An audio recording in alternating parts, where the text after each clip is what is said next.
we're going to come to order now, and I just want to welcome you to Audit and Finance Session 2 for the budget. And I'd like to take attendance, and let's start with the members of the committee. Mr. Grimm? Mark Grimm, Legislative District 29, Gilderley. Lynn Lakakis, Legislative District 8. Where's doing it? Matthew Peter, Legislative District 5. Joe O'Brien, District 25, Loudonville, West Albany. Bill? Bill Clay, 12. Ray Joyce, 13. Paul Bergdorf, 23, Latham, Loudonville, and some of the village of Colony.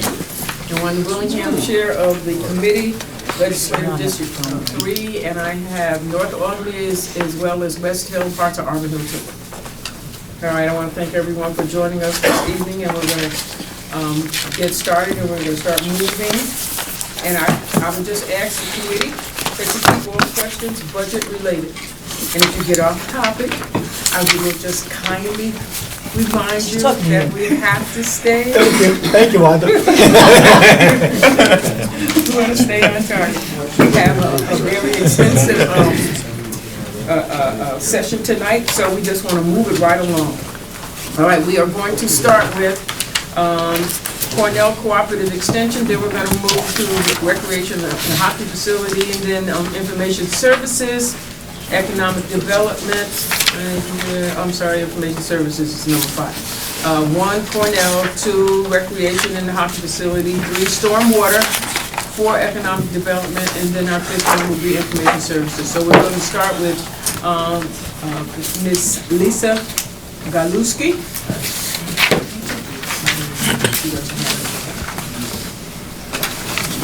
Thank you for coming by. Good evening. And so if everyone turns to page 273. Sometimes they step out early.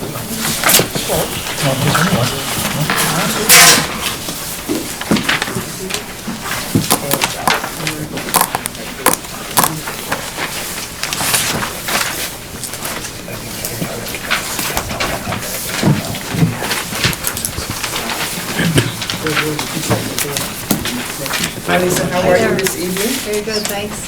Okay, very good.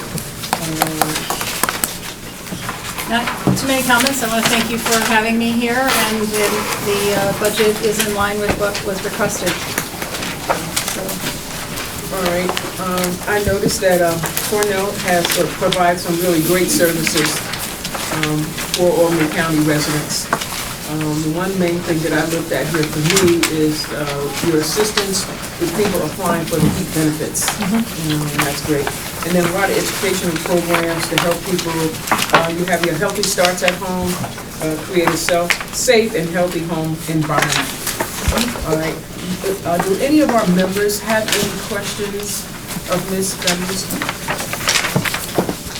Yes, Mr. Burns. Thank you, Madam Chair.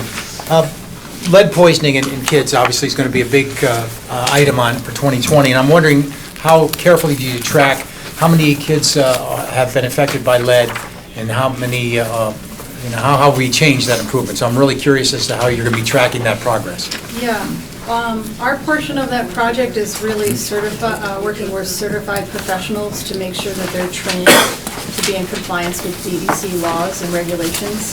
Okay. So that they don't receive fines. So we offer, as a subcontract from the County Health Department to us, to provide that training just to certifying professionals at 2 levels. So you're saying the Health Department has to track it then?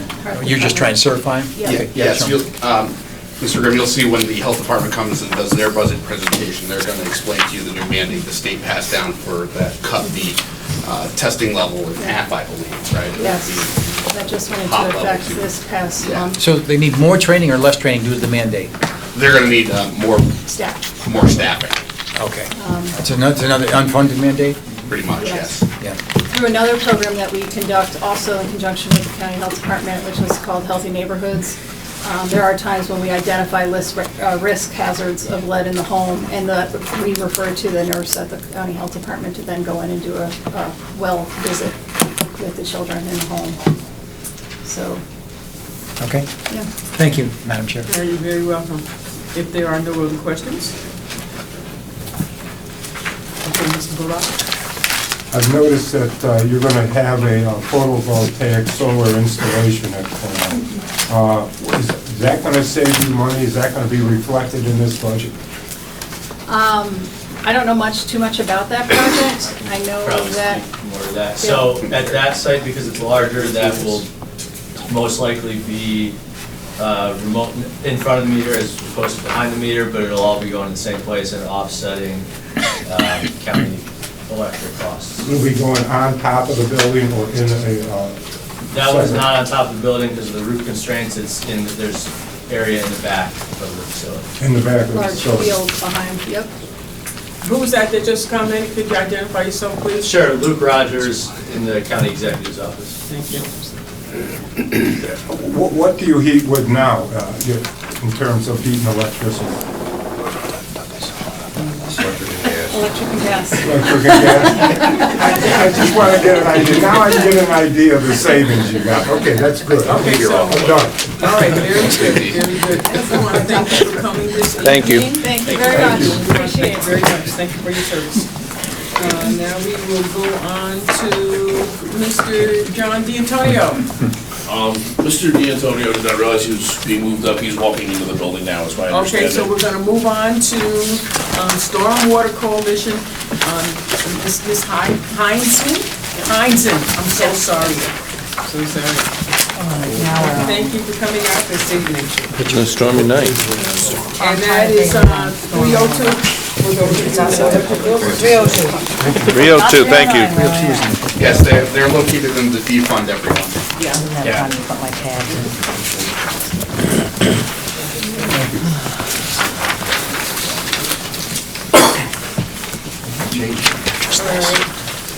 As they're looking, I'm going to start this evening with, two questions, okay? One, well, really one, has to do with your three new positions, okay?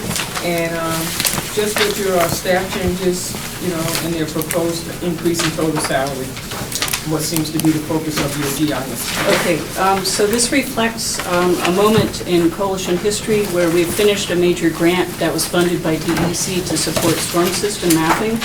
We did that for 8 municipalities and then integrated our data with other municipalities. The coalition board, by the way, this is a budget approved by the coalition board of directors at our September meeting. There are 12 municipal members. Anyway, we all agreed that it was important to continue this mapping effort because it was a way to stay in compliance with the stormwater regulations. The best way to describe it, given the civil service specs, is as a GIS coordinator. So that's the purpose of that position. The other two new ones are both part-time positions.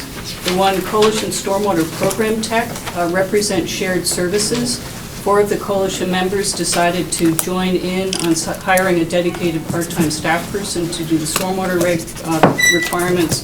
The second one is a recognition coalition-wide that we were weak in terms of a mandate, which is to organize volunteer activities to get people in the streams, cleaning up, doing volunteer stream monitoring. So we decided to dedicate funds for a part-time position. And that explains the staff position. Can you tell me when you expect to begin these 3 new positions? As soon as possible in January. Okay. Members, questions? Mr. Bergdorf. Can you tell me how the 3 new positions will interrelate with political subdivisions within the county, for example, City of Albany, Town of Colony, people who run substantial programs? Yeah. The coalition, the staffing for the coalition is dedicated for the members of the coalition, and the county is also a member of the coalition. So when I talk about the members, we're talking about Town of Bethlehem, Colony, Guilderland, New Scotland, villages of Green Island, Manans, Voorheesville, City of Albany, Cohoes, Watervliet, University of Albany, which is a regulated MS4, and also Albany County through the Department of DPW. So what we need to do is very specific to the actual stormwater regulations. It's itemized in the regulations themselves. How this interacts with the other departments with the county functions as host of the coalition, which means written into our intermunicipal agreement are a set of in-kind and shared services, such as law support for contracts with grants, HR, personnel services for payroll, things like that. So that's kind of, they just keep the administrative house in order, helps the coalition do that. So most of the big players will be beneficiaries of these three. Oh, absolutely, yes. These three programs. The membership dues too is a sliding scale to reflect population size and the amount of urban waste to regulate the area. Thank you. Mr. Grimm? Thank you, Madam Chair. By my calculation, that's a 47% increase in personnel cost. Do you agree with that calculation, or from adjusted 2019 to proposed 2020? Kind of. The personnel costs, yeah, so the line, stormwater, we've dropped some lines, is what I'm getting at. We've added some that become part-time. Some of the, one of the salary lines is a mix of dues and also county support to keep that position going. And there's also been, staff leaving. It was grant-funded. We did a lot of work with grant-funded staff for a short time period, and they've since left. So there's a lot of flux in the staffing line that's a mix of dues funded and also grant-funded. Are there other areas where you can find savings in order to make up for some of that gap there? Because it looks like you're going from 115 to 169. Is that correct? That's a... Yeah. For example, membership dues, are you providing more services now, given that you're expanding the personnel? Yeah, right. Is that reflected in the membership dues? Yes. Yep, go Would you ahead. like a breakdown of like what is paid for by the membership dues and what would be I'm curious, county given that we're responsibility? investing more, obviously, Yeah. and I think it's appropriate that maybe the dues should reflect that investment. Yeah, I could send that to you in writing or whatever. All Yeah. right, thank you. Any other questions? If not, we wish you a good evening. With the water purification district, you interact with them.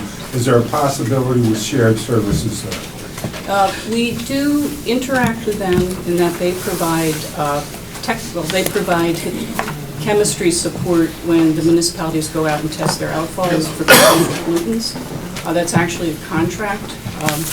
They also potentially could benefit from the mapping GIS coordinator because they have a lot of mapped infrastructure that would be very beneficial to the municipalities and likewise would be beneficial to the sewer district. So that GIS coordinator position could very much on our mind is expanding the scope of that so it does bring in the water purification district. Good, okay. Thank you. That's it? Thank you very much. Okay.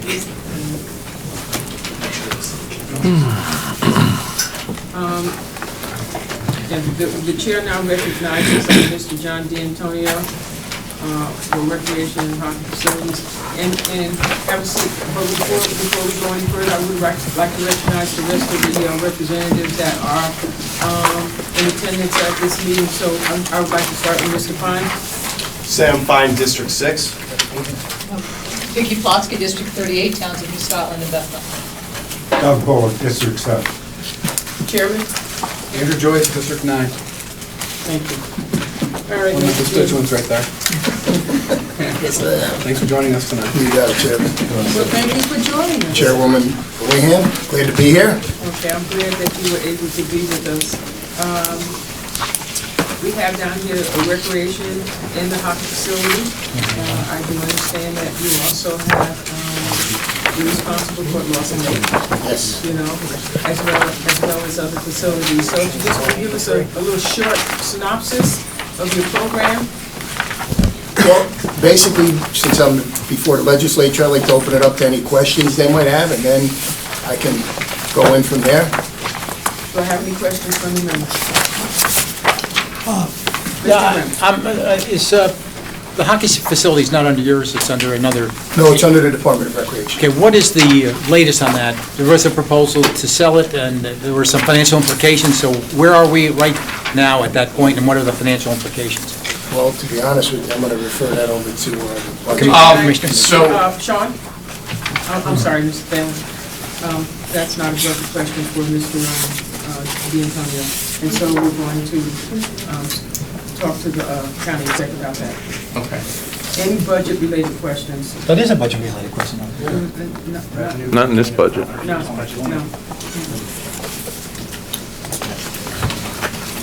Anyone else from the body? Mr. Berg, do you want to? youth recreational programming.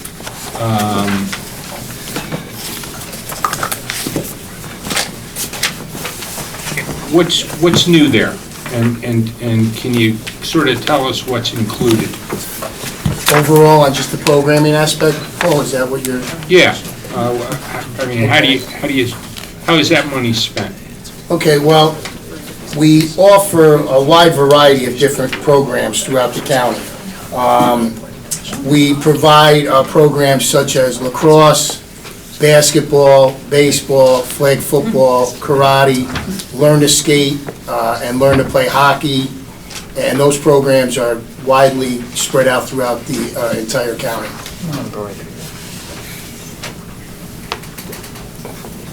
Okay, Are you finished, Paul? I think so. I'm also, Paul, I apologize, track and field as well, I'm sorry. Okay, yeah. Is Lawson Lake included in this? Yes, Lawson Lake is under the Department of Recreation, correct. And is there any specific breakout for Lawson Lake, or is it just built into the entire budget? It's built. Yeah, it's blended in. Like you would have electric at multiple facilities, the hockey facility, your main campus out in Voorheesville, or Newtown, and the lake, and the lake. So the utilities there are shared, the phone systems are part of that. It's all under one. It's not specifically line itemed out. Okay. Any other members of the committee? Mr. Joyce? Just a quick question, just follow up to Paul's questioning on youth recreation programming. Do we rent or lease space anywhere for any of these programs? It's a great question. The only thing that we did do is this past summer, we had to lease one of the fields in Voorheesville for our baseball program. It's a nominal fee, but we did have to obviously use that. Any other facility that we use in the county, basically, they provide it to us, we provide the program. Mr. Fine, and then Ms. Plotsky. Thank you. Are there any plans to expand recreation programs to the city of Albany? Well, currently, as you bring that up, our department obviously is focusing its energy on providing and increasing recreational activities and programs in areas where there are fewer existing opportunities for residents. That being said, all our programs by the rec department are open to any resident of Albany County, regardless of where in the county they live. As spoken as far as like Lawson Lake is concerned. Correct. That program is largely, I know from. You've seen it firsthand, I've seen it obviously, firsthand. yes. Most of those children that are out there, they're from the city of, the majority of them. I do know too that some people use the facilities from town of Queens. I know that also. But I do know that program because I went up there almost every other day this summer.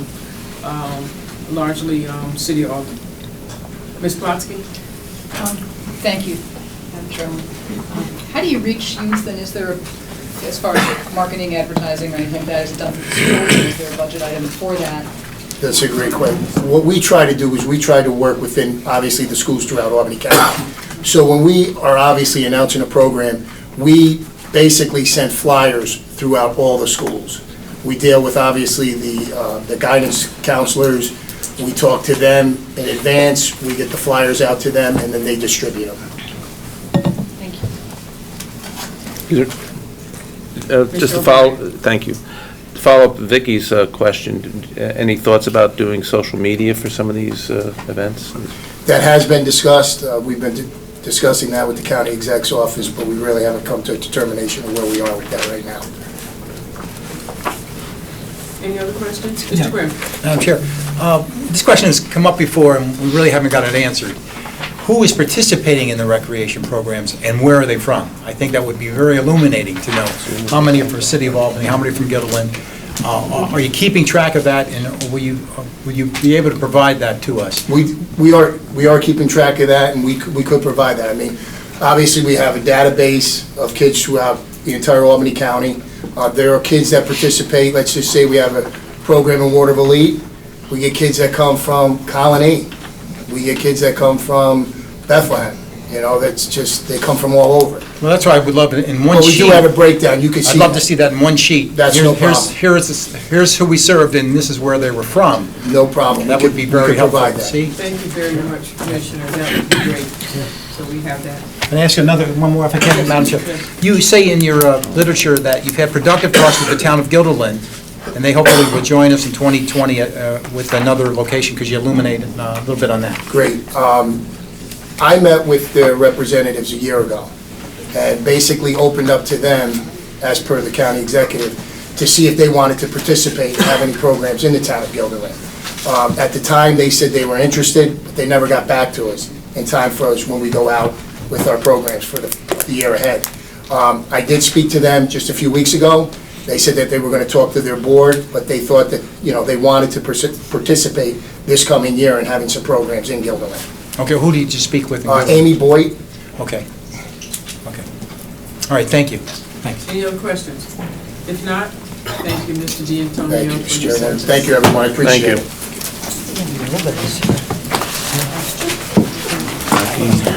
Recreation. Okay, now we're going to recognize Ms. DiCatano from Economic Development and Planning. And the budget is, these are from page 110. Thank you so much for joining us this evening.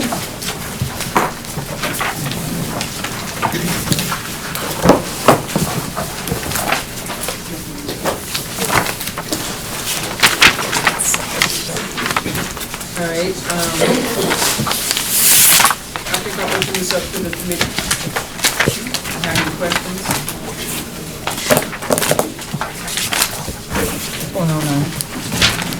Page 110. 110? As they're looking out, you know, I'll start, okay? I see here where, 110. your position is, can you tell us what your position is? My position is Senior Natural Resource Planner. Say that again? Senior Natural Resource Planner. Senior Natural Resource Planner. Yes. So,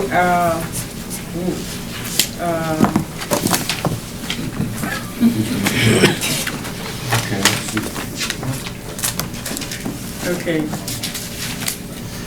All right, so the position, as far as the director's position is concerned, has been vacant for some time. How long have you been with economic planning? 20 years. 20 years? Thank you for your service. So how long has the director's position been vacant? So can we assume that you're serving as, right now, the... I am not serving in the official capacity. Okay, so how long has your supervisor not been in place? How about that? I think it was 7 years. 7 years? How many years? 7. 7 years. Okay. All right. Wow. Can you give us just a very quick breakdown of what you do? Oh, sure. I work on a number of programs. One is agricultural and farmland protection and agricultural district administration, stormwater management program, GIS. I also provide services interdepartmentally, do the department administration, and individual environmental regulation for the county, and any special projects that come up. Mr. Bergdorf, and then Mr. Joyce. Laura, Yes. I often see you're attached to legislation, your environmental assessments, your seeker forms. Do you have technical services available to you to help you with making determinations between type 1, type 2 projects? Do you have any resources Well, the law. at your disposal? I have the law and, which is pretty clear about making the determination on the type of action projects fall under, but in addition, we can also call DEC to consult with them. Okay, so none of the money under fees for services are at your disposal to... No, it's not related to environmental regulatory review. Okay. And you feel you have the resources you need to do that effectively? Yes. Okay, thank you. Thank you. Mr. Joyce? It's just fees for services, usually there's some detailed breakdown on that. I see $125,000 increase. Sean, looks like you're jumping in. Yes, I will. Okay. This is where we put the census and economic development, the implementation funds, the 25 for census and 100 for the economic development plan that we talked about.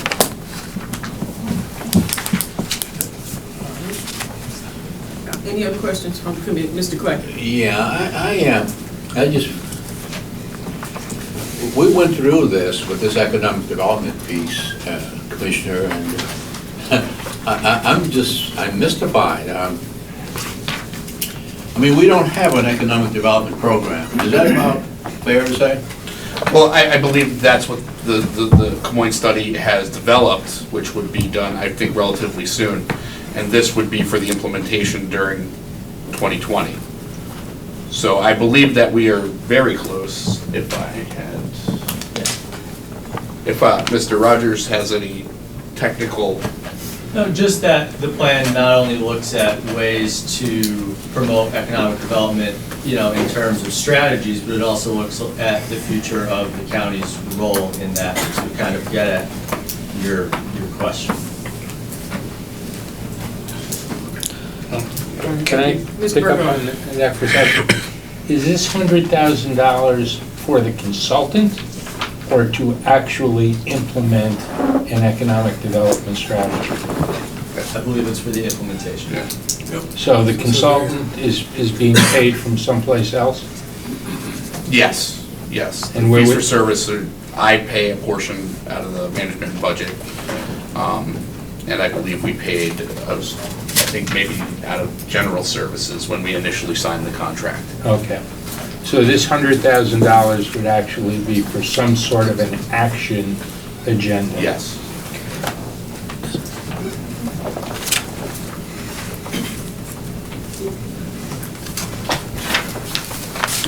Sorry, and this might have been answered previously, and I apologize for my newness on this, but do we have any specifics on what you're trying to implement for the 100,000? Or is it just sort of like, do we know the recommendations of the Can I study? send something over in a more formal fashion? I was not at the table when this was discussed. It was requested. They gave me just a brief bullet points of this, but there is an actual document that. The report will have specific recommendations. I know, but will we get the recommendations before we're approving the $100,000 to implement the recommendations? We'll get back to you on that. Okay. All right, can I just ask you to do one thing? Can you Next step. just identify yourself and your position so everyone, including the people who will be looking at this, knows who's talking? I am Sean Thalen, Commissioner of Management and Budget for Albany County. Are there any other questions? Mr. Bullock? Do you perform any job duties as the director? Well, the director's previous job duties included the seeker review, environmental regulatory review, and as well as many of the administrative functions, budgeting, purchasing. So you are performing those job duties, okay. I do that occasionally. Well, then we can last a little longer without a director then, right? I would like to, if I could, I'd like to say Laura has done an excellent job during my 4 years here. Congratulations. Every aspect, because the capital program, she does a significant portion of that, of reviewing all the projects in the capital program, writing the recommendations, and applying the seeker laws to what point you have to go down with your project. So it's a valuable resource. Yeah, I think promote that from within. Right, and we do recognize that we do not have a director for economic planning right now, and so I think we may be finished with this DiCatano, and we can let her go. Any other questions? Does have All right, thank you. Thank you. I get 5 cents back. recycle. Retirement, it's a lot of money. She's a resource company. Get away with something. You gotta bring one of those packs with a hose hanging out. Get the straw. She's a planner. She's stuck Get all your plans. Yeah, but there aren't any other duties other than Do you have one of those? Yeah, you do. Mr. Bullock? Thank you, gentlemen. Oh, thank you, sorry. Where are we? Chair recognizes Mr. Blanchard from Information Services. What page are we on? Help me.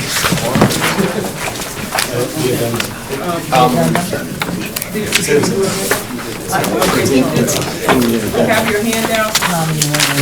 Does everyone have a handout for Information Services? And Mr. Taylor will also be commenting as well. Do all of our members have a handout for Information Services? Yes. Oh, it's not in the book? Okay. It's not in the book. Missing. And the bottom line, their department should be in Not an management. important department. Mr. Taylor? Thank you, Madam Chair. The handout would contain their line item budget. Their bottom lines were incorporated in the front of the book for the calculation of the tax cap and tax levy, but the individual lines are in the handout. They were accidentally left out of the book. But they generally reside in management and budget. All right, thank you. Mr. Grant? Thank you, Madam Chair. Our budget is mainly the same, outside of some increases that we'll have in 2020 to take care of some long-term contracts we usually get into. We'll search out 3-year contracts as appropriate, and next year reflects that. But that we're pretty much the same. Before I open this up to the members, I would just like to ask a question. Sure. Last night the DA was here and he was proposing a large sum for IT, services. Right. So what I would like to know is how your department would be interacting with the district attorney's office. Right, we've already been meeting with the district attorney's office on this project. It is a massive project in scale. I believe the district attorney's requests are basically appropriate for the amount of work that's going to be needed. We've been there on an advisory and consultant role, I guess you would say. We've recommended some software and some solutions. We're assisting them in implementing that and purchasing those. The positions and the equipment they requested are in line with their needs. All right, so can I ask this question? Sure. One is, are you trying to ensure that there's no compatibility issues as far as type of programming that the county has and what they're proposing? Absolutely. Okay. That's why they're consulting with us. They started right from the beginning. We've met with them several times, many phone calls. A lot of the quotes that they're getting to replace equipment and purchase equipment are coming through myself and Information Services. Other fees, support fees are coming through Information Services.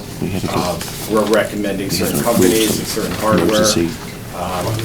It's been a one-for-one project. Okay, I have another question. As far as the services being provided, that you provide, do you provide for the rest of the county, or does each department have? Okay, can you tell me why IT is not able to provide the services for the DA's office? We are providing services. Oh, you are? Yeah, we are, absolutely. The hardware and the network resides on the same network all of our departments use on a daily basis. A lot of the district attorney's requests will be to manage a lot of the data that will come across the fiber that the district attorney mentioned last night. That same fiber that was mentioned last night is the same fiber we've assisted the sheriff's department with in the same role over the last 10 years with their IT staff. The sheriff has IT staff as well, and we support as far as some troubleshooting roles, but the IT staff for the sheriffs were the on-site support. And I believe that's what the district attorney will fill that same role. I'll now open for questions from the rest of the members. Mr. Bergdorf. Harry, Earlier this year, you came to us looking for an emergency appropriation for software to protect the system. Where in your budget, which of the lines is software? Yep. Because I'm particularly noting that the line that says computer equipment is going down from about $500,000 to $333,000. And I'm trying to reconcile, well, in a time of increased technology, in a time of Security? security, You have a why, numbers there.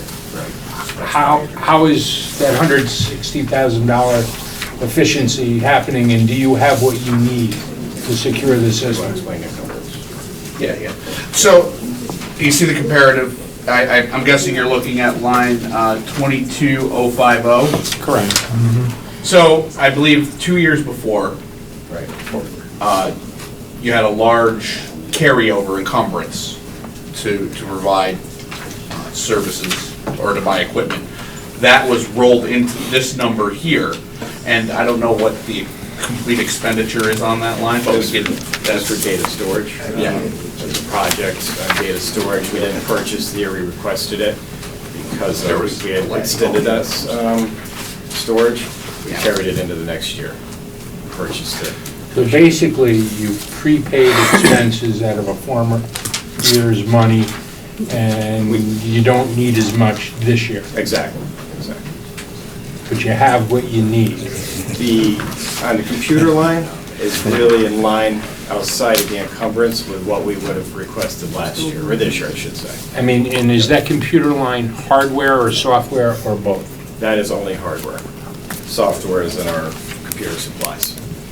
So the Sophos purchase that you mentioned, that's under computer supplies, and that would be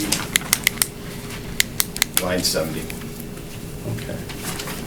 So that's gone up about $60,000. Right. Okay. I get it. All right, Mr. O'Brien, and then Mr. Joyce?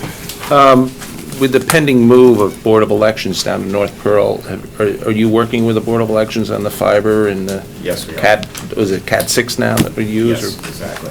Okay. And, okay, that's all I had. Mr. Joyce? Yeah, just in the backup presentation,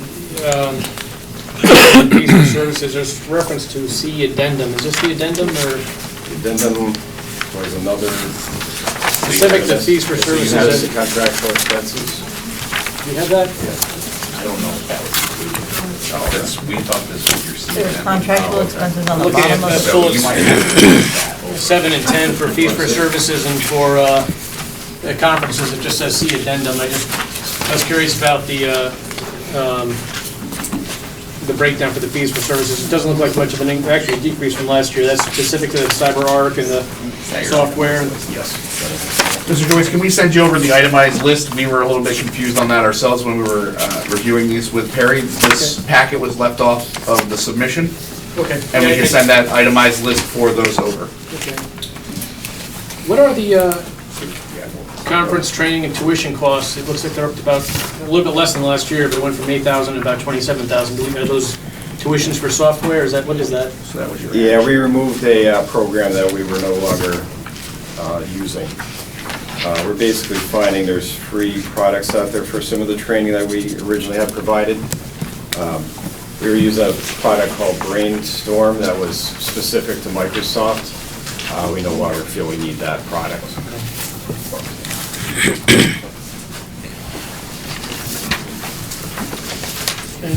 Mr. Grant? Madam Chair, is there anything in the budget to fix the video of our legislative meetings?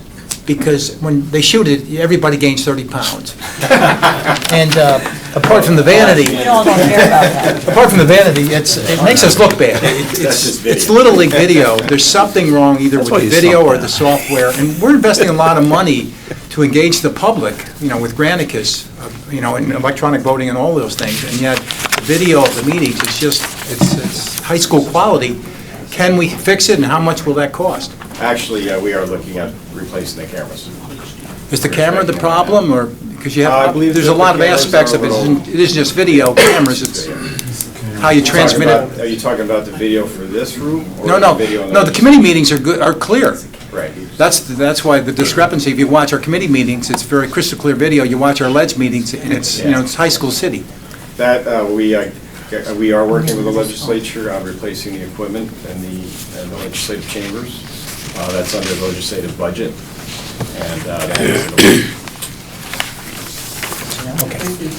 Any other questions? Mr. Bullock? Your fees for services double, 100,000, 150,000. What's in that? fees for services. Yeah. They didn't double. They went down. Fees for It's an service, encumbrance. 44046. We can get you a breakdown of the 2019 number. I believe there's an encumbrance there too, Mr. Fuller. There is, okay.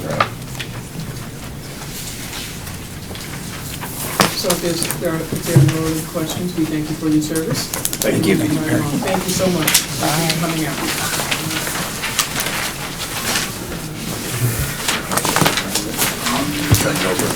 Okay, Public Works, and for everyone, we page 295 in our budget book, and I understand Ms. Raimondo is not here tonight, so.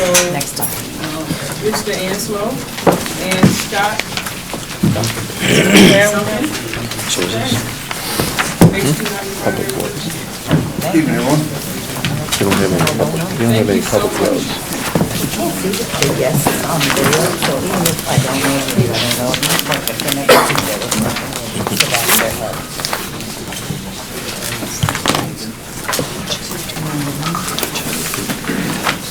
There you go, All right, who's sitting next to you? My name is Scott Duncan, Deputy Commissioner with DPW. Mr. Scott Allardyce, he's our Director of Operations, and Bill Ansel, he's our Civil Engineer. Unfortunately, Ms. Raimondo couldn't make it here tonight. Yes. All right, I'd like to start, are there any questions first of all from the members? Well, let me just begin with a question. I know we have revenue from our state contracts, okay? So can you tell us, are we getting enough money to cover our expenses for the snow and ice that we, you know, with the state as far as, you know, what we get? And the county roads that we have to cover? Generally speaking, the revenue from the state covers the state roads. We're contracted with the state to do some state roads in the hill towns. So generally speaking, we do pretty well with the state as far as the reimbursement. Mr. Peters? And thanks for coming. So I saw in the, one of the goals and performance targets is a countywide complete streets policy. How are you going to deal with municipalities where you typically don't do work, right? For example, you don't maintain the roads and things like that in the city of Albany, but you do on, in some of the towns and things like that. You know, looking at complete streets, it typically is bike lanes and accessibility and things like that. How are you going to coordinate with going from entities that do for truly complete streets? You'd want to get someone, let's say they're traveling from the town of Bethlehem to their job in Albany. Can't do it on those. You can't do it where it just stops at the town line. So how are you looking to do that? Unfortunately, I'm not involved too much with the complete streets facility. Can you speak to that? Well, on some of our projects, we do try to work with the other municipalities, City of Albany, our bike path that runs the Hellerbrook Hudson Trail. City of Albany is working on a project to complete the link between our trail and South Pearl and the Corning Preserve. Yep. They're working on that. So, you know, we work with what we can when we can. But a lot of up in the hill towns, there's not a lot of call for bike lanes or sidewalks up there. Understood. With the 2020 comprehensive plan, you guys are trying to work on it. Would you be able to send us some possible links you're looking at in the interconnectivity with the city of Albany and the surrounding suburbs and things like that? Sure. That'd be appreciated. Thank you. Mr. O'Brien? I know I've talked to the commissioner on this issue. It's a bone of contention with a lot of my constituents, is the roads, Albany Shaker, Osborne Road, the weeds grow, and no one's there to trim, and it's very unsightly out here in Colony, and I hope that we're looking at addressing this next year and the year after. And Yeah, unfortunately, we've been very busy with other things, and that did get kind of pushed to the side, but we are working heavily at trying to de-weed it and hopefully crack seal some of that between the curb and the road itself. Yeah. I know exactly what you're talking about. We have a plan, hopefully that's going to cure that. Okay, thank you. Mr. Bergeron? First, I want to give a rousing thanks to DPW for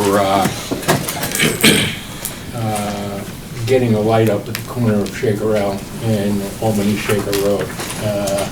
You made about 4,000, 5,000 people very, very, very happy. And yeah, I know you did it in a time frame that was probably unprecedented, so thank you very much. But I have a sort of a general question. We're sitting here, we went through the first nor'easter yesterday, today. How are you prepared for the winter? What do you have for salt stock on hand?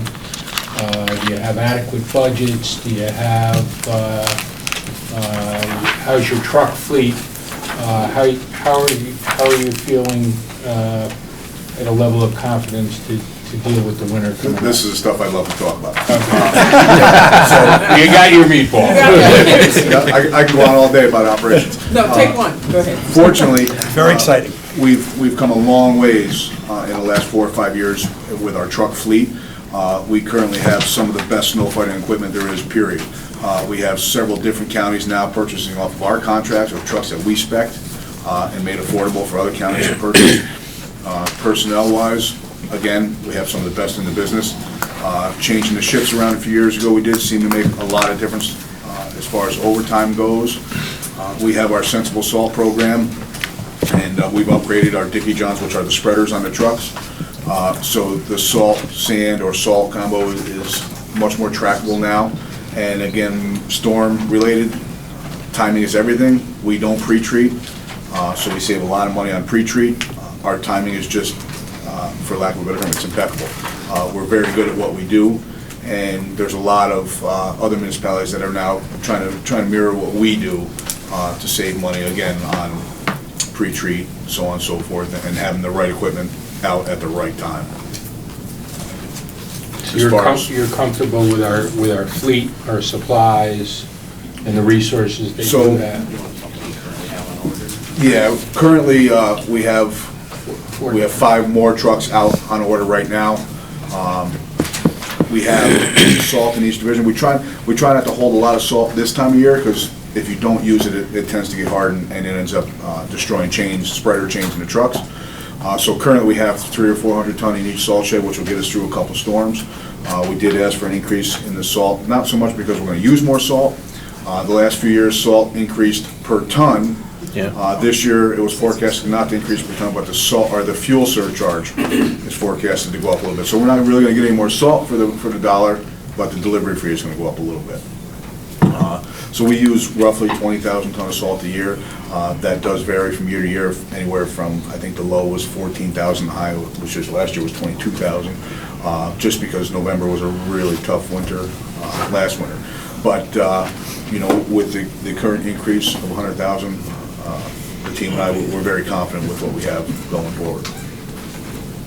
Mr. Birdwell. I know that on an annual basis, you do all bridge inspections, bridges owned by the county, and they're rated. I'm not going to ask you, how many do we have that are in that top category that need to be dealt with this year? And do you have adequate funding in the budget to be able to handle that? We currently maintain 77 bridges, and I think there's only 2 or 3 on the list currently. If I may, DOT has changed the way they do their ratings the last year or so. And if the bridge is not considered deficient, which is, it used to be under a 5, they switched it around a little bit, and they've changed their rating system, but it's still deficient bridges. They get inspected every year. If the bridge is not deficient, it gets inspected every other year. Okay, so we track that stuff, you know, year to year, month to month, as the inspections come in. Any of the bridges that are considered deficient have been programmed in the capital plan. in the 5-year current capital plan. Thank you. Are there any other questions from any members? Mr. Grimm? Madam Chair, I wonder, town roads went into county roads, they kind of mingle in. Only do county roads, or sometimes we do pick up a piece of a town road and make a deal at all? Is there any kind of coordination like that? We do all of the county roads, and we do all of the state roads in the Hilltown areas, Borough, Knox, Westfield, Rensselaer, mostly Queens. We don't get involved. Does the state reimburse you for that? They do. Yeah. Okay. Yeah, it's Okay. usually, depending on, there's a time and material mathematical equation, it works out to about $1.1 million they reimburse us per season, an average of 3 seasons. We do not touch town roads, except for emergencies when, they specifically request us to do something. Same as city roads, we have plowed in the city a few times for emergency purposes. And again, not to toot our own horn, but we're very good at what we do, and if we're in a situation that we can help other towns and municipalities in a bad situation, the county executive more than happy. Have any towns approached you? It seems to me you have all the sufficient work you can do. Shared services idea, does that come up at all with other We do towns? shared services all the time. Like, All for the time. example? Again, we're blessed with equipment. We have shoulder machines that are out currently. The local towns will do their paving, and a shoulder machine is a machine we don't use once in a while. We have 2 of them, so we have one that we send with our operators out to local towns, loaders, bulldozers, excavators.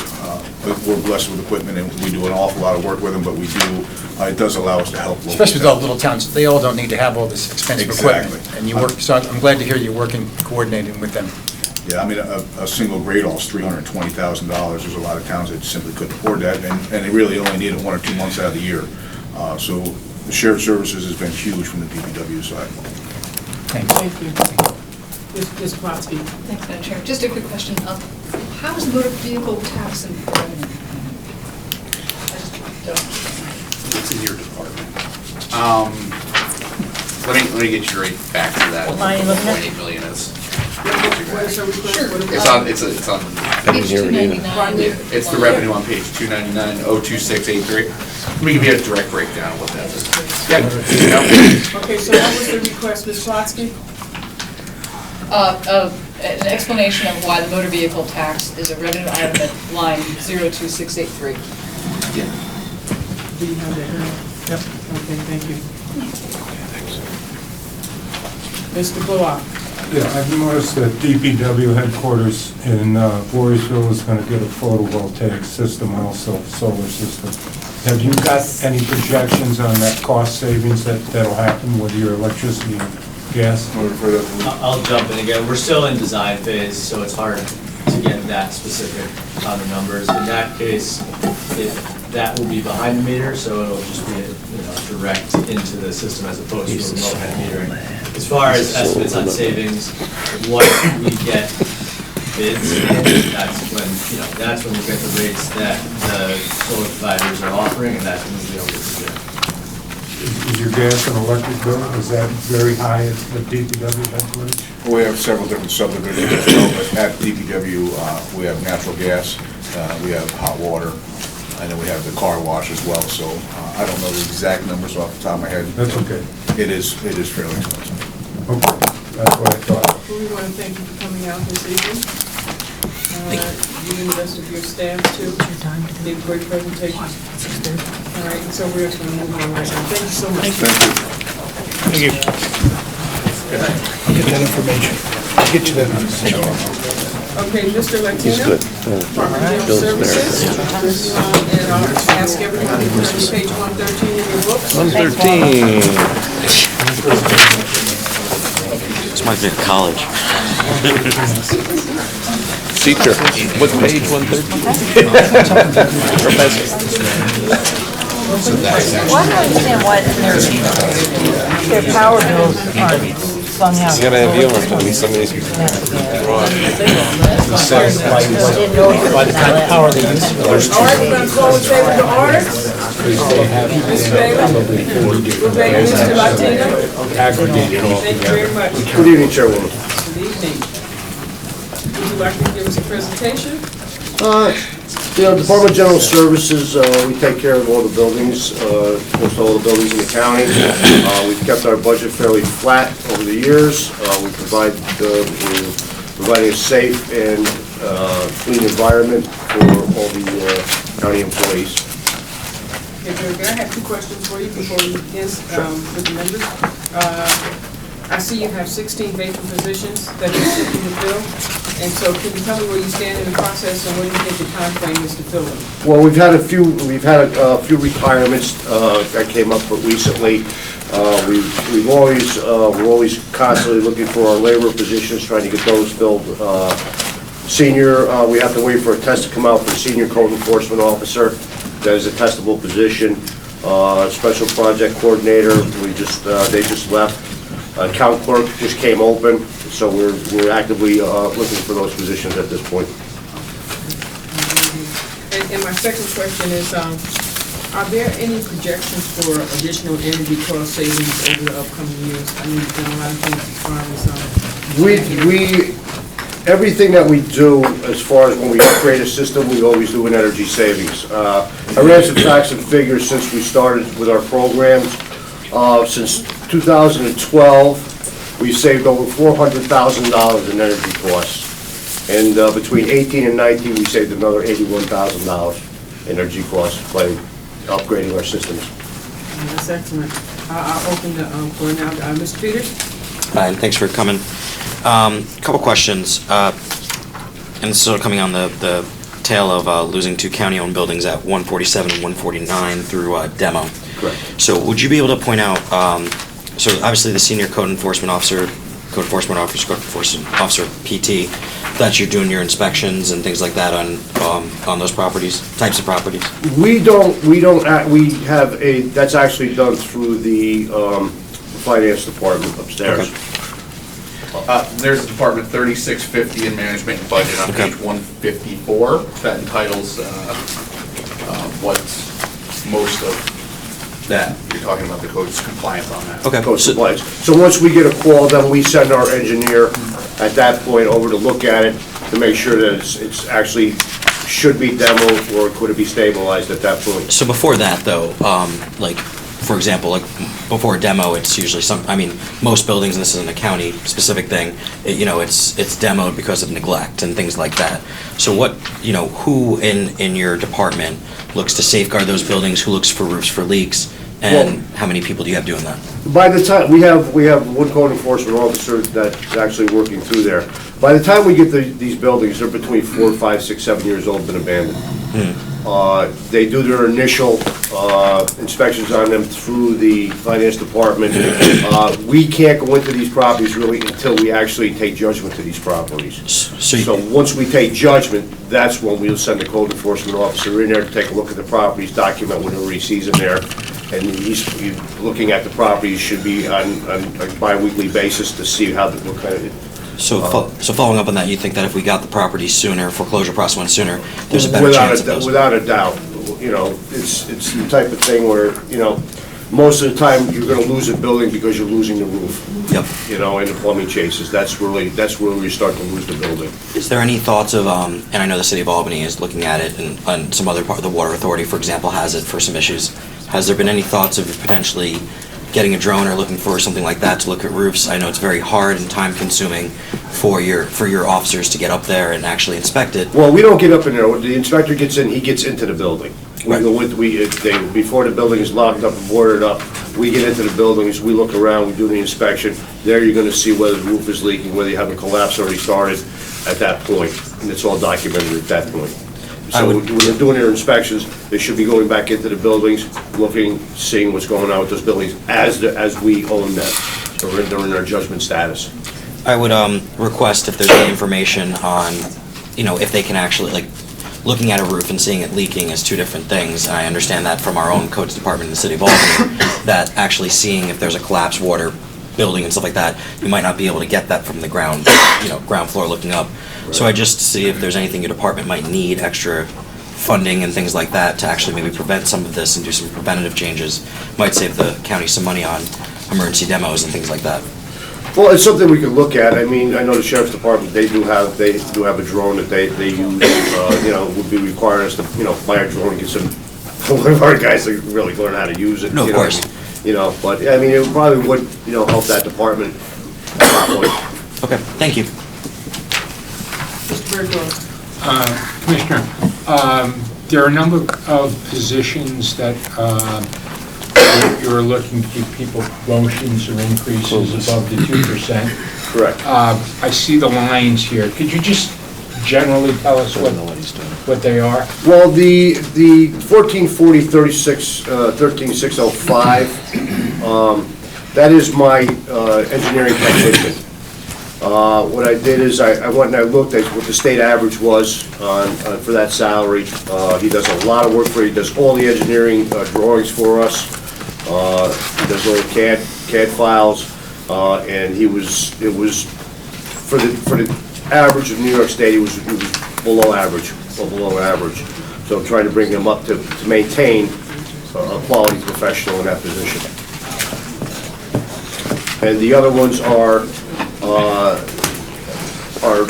weights and measures department. They are, with new laws coming through that the legislature's passing, an increased workload.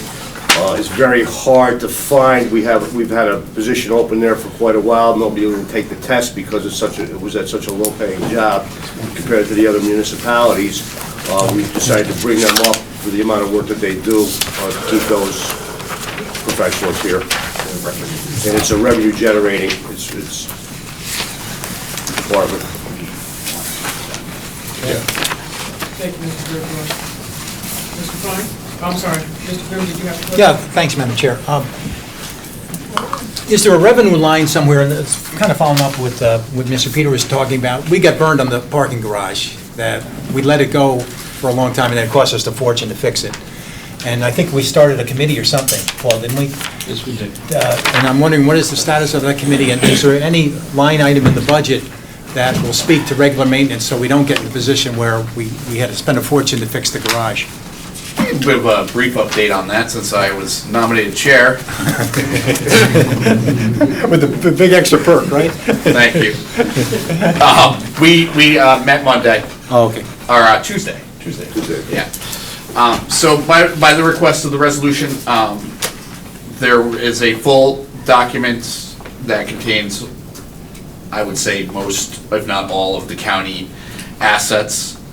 It has their maintenance plan and their current ongoing projects listed in there. It was discussed at that meeting to, that there should be a brief summation so members like yourself can be updated on what actually transpired in that, and I'm currently working on putting that together. But I think the meeting was productive. We're going to continue to meet going through till next year and make sure that we get a good working document and a good plan for the future so we can incorporate issues into the capital plan that would address and hopefully mitigate these emergent issues that we had in the garage. I guess what I'm asking is, and I'm not pointing fingers or anything, but what did we learn from the garage? What did we learn from that experience that we can apply, as soon as possible to all our facilities? Because we have a lot of buildings. Well, most of our buildings, there's a difference between the garage. It is our building. SFG has control of the building. We go walk through there. If we see something that was going wrong with the building, we get it repaired. Okay, that's where our engineering would go and take care of those repairs that we would do. Since there was an that the new code came in for that full inspection of the building, that's what really green-lighted that whole project. Drove that price really up. So that's where we are. Our buildings here, we do code enforcement inspections on these buildings once a year, at least once a year. And also under contracts, we do our fire sprinkler, we do our fire alarm systems. Whatever is broken, whatever is written on that report at that point for that building, we take care of right away. So as far as structural-wise, the buildings are in great structural shape. If there's a roof, we know when the roofs are coming up. We usually have a 20-year warranty on roofs. We just had this roof done here that was passed a while ago. What they do is they come in, they repair the roof, then we get a new 10 or 20-year warranty on that roof at that point. And that's where we stand, that's how we work our projects, that's where we go through the capital plan. We know what's coming up in the future in those capital plans we want to take care of. Like in a lot of buildings right now, we're doing a lot of painting, a lot of carpeting right now, getting these buildings back up to where they should look for the county employees and their comfort. So that's what we're looking at right now. Certainly, we run into other problems where, it might be, we're doing the cooling towers here, we knew the cooling towers were bad, so the cooling towers are going to be done. They've already been bid out, they're ready to go. They're probably going to be done by the end of November, brand new cooling towers and steel upstairs. So that's another program part of it, which is another, actually becomes another energy savings for the county. Thank you, Mr. Martini. Mr. O'Brien? One of the buildings that's been sort of a sore in Colony is the Anley home. What's the prognosis? Have you done an inspection on that? Right now, we're looking. Last time I was in there, the heat was pouring out. Yeah, we're looking at decommissioning that building. The problem with us decommissioning that building, we can't find the water shut off for that building. We don't know one time when they dumped the tunnels, when they buried the tunnels, where they did the shut-offs. We've been in contact with the town of Colony, with them. The only shut-off we could do would be a shut-off for the complete area, which would shut down the airport. So that's where we are with that. So we're trying to, once we get that water shut down there, we're gonna decommission that building and lock it up, and then we'll flag it for the fire department. And what do we, it's just gonna sit there? That's in the county executive's office and the legislature's office. Not my department. I don't. That's what it's doing. Thank you. Thank you. As we wrap this up, I see Mr. Fine had a question. Thank you, Madam Chair. I'm wondering about 20 Myrtle Ave in Albany, which burned down. It's a county-owned building, and 5 buildings burned down. It ended up being a large cost. It will likely in the future be a large cost to the county as well, demolition costs. Was it boarded up correctly? Because it was started by someone. Yes, it was boarded. We did an investigation inside. They were going there every 2 weeks. Whenever we got a call, they would drive bys, making sure it was boarded up. It was just at that point that somebody had maybe taken the boards off the day before. Again, it's tough to deal up with buildings. I mean, we could go every day. When you're dealing with the amount of buildings that, our property crew are dealing with, it's kind of tough to get to them every day. So they do a drive-by, make sure everything's locked up. But it's really up to the neighborhoods to give us a call or give the police department a call to let us know that somebody's in there, or they see somebody's in there. So, Mr. Fine? Is it best? I just want to say we need to stick to budget questions right now, things that are in the budget, all right? Okay. All right, so, Mr. Peters? I was only going to ask, have you thought about budgeting anything like the City of Albany, City of Troy, and City of Schenectady just put in a pilot program where there's sort of like a solar panel alarm on the vacant building to sort of indicate, and send out if there's movement inside a vacant building, so you're not wasting that type of time and stuff like that? These buildings are so heavily damaged. I mean, most of them, where are you going to put it? I mean, they can come in the back, they can come in the front, they can come in. They're large buildings. They're not like a single-family home. They're mostly 3-family homes. Duplexes.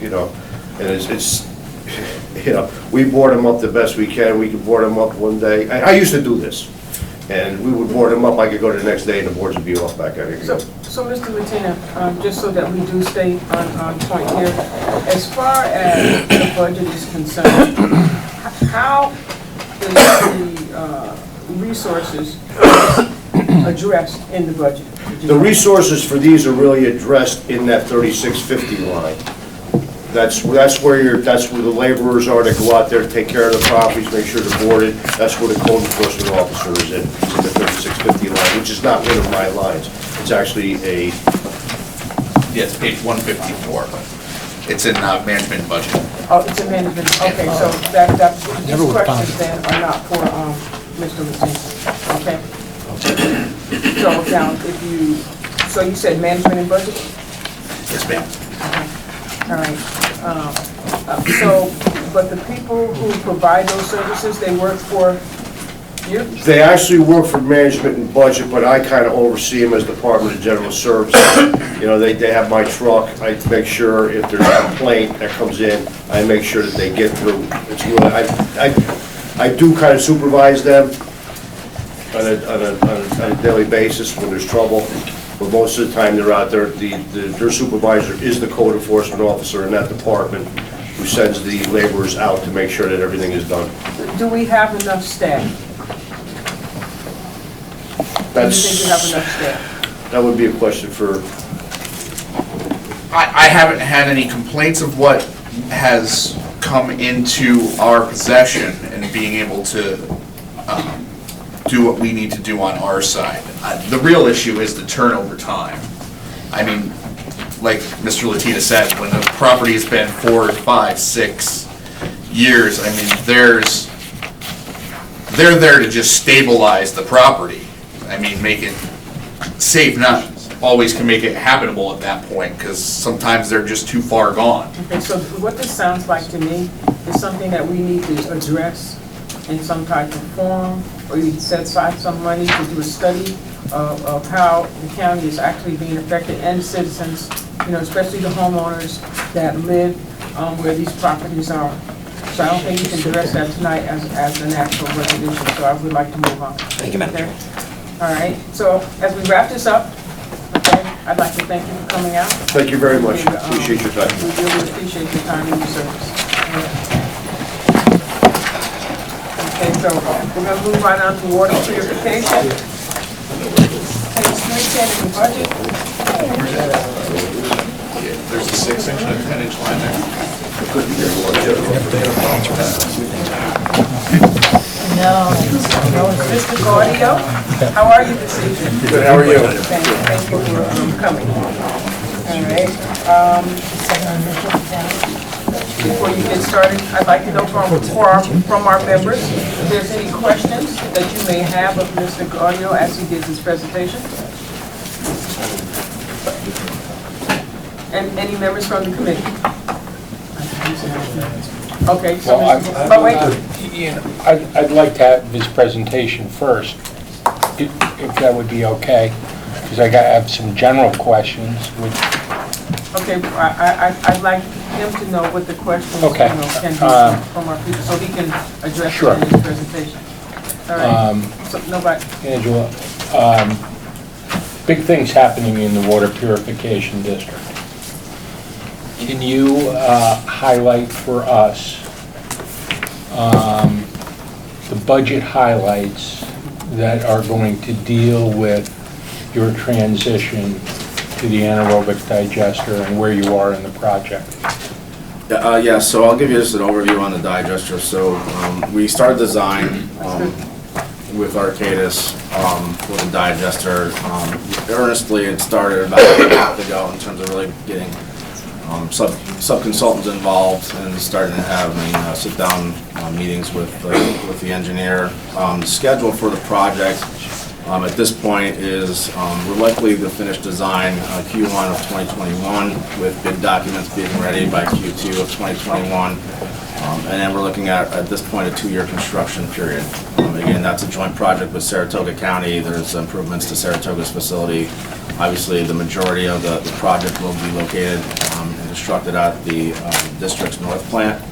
And then we are looking at improvements at the south plant, and we are also looking at an alternative to pump sludge.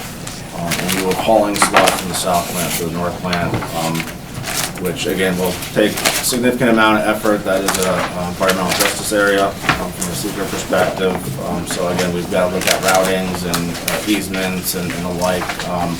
But we feel that that really is the best option if we can, come up with a solution that makes sense. In terms of budget, I guess impacts as it is for the digester, really it's going to be on our utility costs. So the digester right now is looking to use a combined heat and power system, or we're looking at a concept for that to utilize the biogas that's going to be produced by the digester. That CHP system will produce electricity. Again, if it's decided to go that route, that will alleviate some of the line costs for electric. Right now we spend about $1.5 million on electric. for the two facilities. It won't be, it won't be eliminating all of that because again, the digester, the biogas will be limited to the north plant. But that will take a significant portion of money out of the budget if we are able to produce our own. Similarly, on the biogas side, if we are able to, again, eliminate the incinerators, there is about a $500,000 impact on the gas end of it. And again, if we are producing our own gas on site, that essentially will go away. So those, I think, are really going to be the two big factors in the existing budget. The benefit of going with a digester system is, again, the ability or the availability of revenue generation by taking outside sources of sludge in, septage in, and fats, oils, and greases identified as FOG, and then potentially for high-strength organic waste, which would include some form of food waste potentially, if that's available to us. So again, we've got basically the revenue side on the front end in terms of being able to take material in, but then we've also got the benefit of the biogas being utilized to supplement or to replace fuel sources that we're currently paying for via the utilities. So, from an operational point of view, are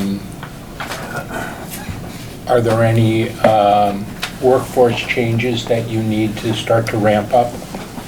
At this point, we're thinking no. There probably will be some staffing changes. And again, if we look at a pump option from south to north, it might be just a matter of reallocating staff to the north plant to facilitate that.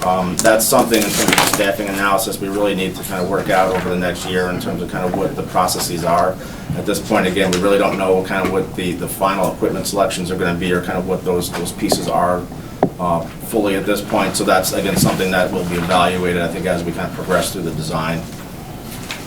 One last question. Based on your existing operation, you buy a lot of chemicals and additives and stuff like that.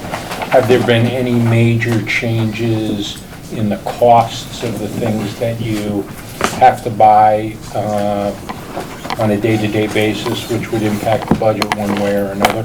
For 2020, our chemical cost projection did go up. That's primarily due to the amount of material we're currently taking at the North Plant.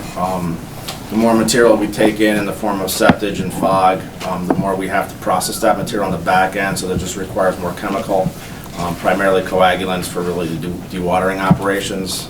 So that has gone up or is projected to go up just based on the volume of material we're taking in. I believe we've, over the last 5 years, have seen an increase of roughly 40% in terms of the FOG that's basically been received at our facility. Again, it's good on the revenue side of things because we are taking money on the front end, but again, there are some expenses associated with those additional materials that we're taking in the process. Thank you. How did you fare in yesterday's rain event? So at 7:30 this morning, we were flowing about 85 million gallons, which basically had all 4 of our operational influent pumps pegged. We flooded the floor in our wet well by a few feet. When I left for tonight's meeting, luckily we were down to about 65 MGD. So we are catching up. The waters have since resided in our facility, so we're gaining on it. But thank you, Ms. Wakakis. Did you say earlier, just for clarification, that you think that maybe the gas from the digesters might be able to fuel the pumps to pump the sludge, or did I make that up? not fuel the pumps.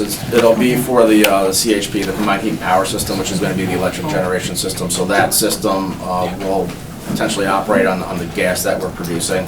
Again, some things that we're also looking at are possibly reutilizing that gas and essentially be behind the fence line, meaning it'll be within the facility. Digesters do require heaters, they require mixers, so depending on the type of mixing system, the heating system certainly can be powered or fed by the biogas, and then there is a potential, depending on the volume of gas that we would be producing, if we have enough to possibly push that back to the pipeline. Again, that requires treatment. Again, there's additional costs with that. So again, there's a variety of things still on the table, and again, really the first part of the study and the design rather is really kind of doing a market analysis of kind of really where we feel the best bang for the buck is in terms of kind of selecting some of those processes. Thanks. All right, so can I just ask you a question? Sure. You've heard the questions from the members. Is there anything that you would like to say that maybe you haven't covered from their questions? The district and our district board of commissioners, really feel that the current budget reflects our needs for next year. Again, we do operate two 50-year-old facilities. They do require maintenance not only on the process equipment side, but also building systems. So, we try to manage those, expenses and those costs really to be sensitive to our 8-member community. So again, we feel that, this is kind of a nice balance. Again, as we go forward, we'll have to kind of manage the debt service piece of that as it, as it relates to our member community. So again, we'll kind of have to deal with that, especially when the digester project goes online and other capital projects that need to be done kind of, happen. So, but I think for next year, we're very comfortable that we're meeting our needs. Thank you. We really thank you for your coming down this evening. Mr. Bullock. I want to thank you for the tour. You were an expert analysis of that system that's going to come online. And everything you said tonight was reflected in the tour. And I think it was a real good education, especially to see those incinerators, the possibility of them coming offline. Right. It's wonderful. Yeah, and again, thank you for organizing the tour, and again, the support of the legislature. So thank you. Everybody, I encourage you to take the tour. It's fun. I've taken the tour. Take it twice. Thank you very much. We appreciate you coming down. I'm going south All right, we're next going to time. move right along to phase 213 and the Board of Elections. Mr. Klein. Yes, please. What's your time? 2:10, you said? 213. Yeah, absolutely.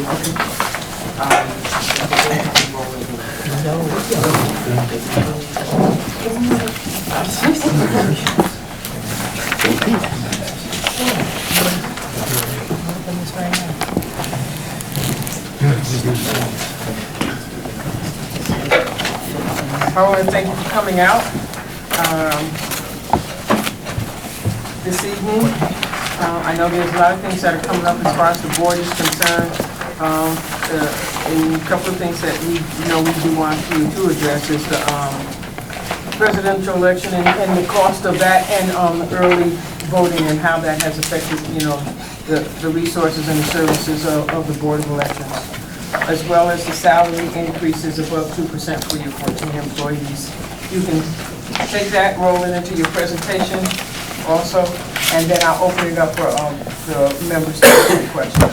Okay, we'll start off by saying that most of the increased expenditures that the board will be dealing with relate to early voting and the acquisition of electronic poll books and on-demand ballot printers. Other than that, our budget is essentially the same. There's a few things that should be at least diaried for further consideration maybe down the road regarding the possible replacement of the electronic voting machines that we have. When we say the same, there is, though, an increase for an additional election for next year. So if you do see an increase over the previous year, that's what it is for. Yeah, there's going to be 3 elections next year. And also, the state legislature recently modified the voting hours for primaries in upstate New York. So they've converted to a full primary day from 6 a.m. to 9 p.m., which will result in a corresponding increase in the amount of fees that have to be paid to election inspectors. In terms of the electronic poll books and the on-demand ballot printers, we just recently concluded an agreement with the vendors for that. And when we met with Sean and his staff earlier in the year, that wasn't finalized. So there's some additional fees for services that have to be considered that relate to the connectivity charges for Verizon and the acquisition of the electronic poll books and on-demand ballot printers.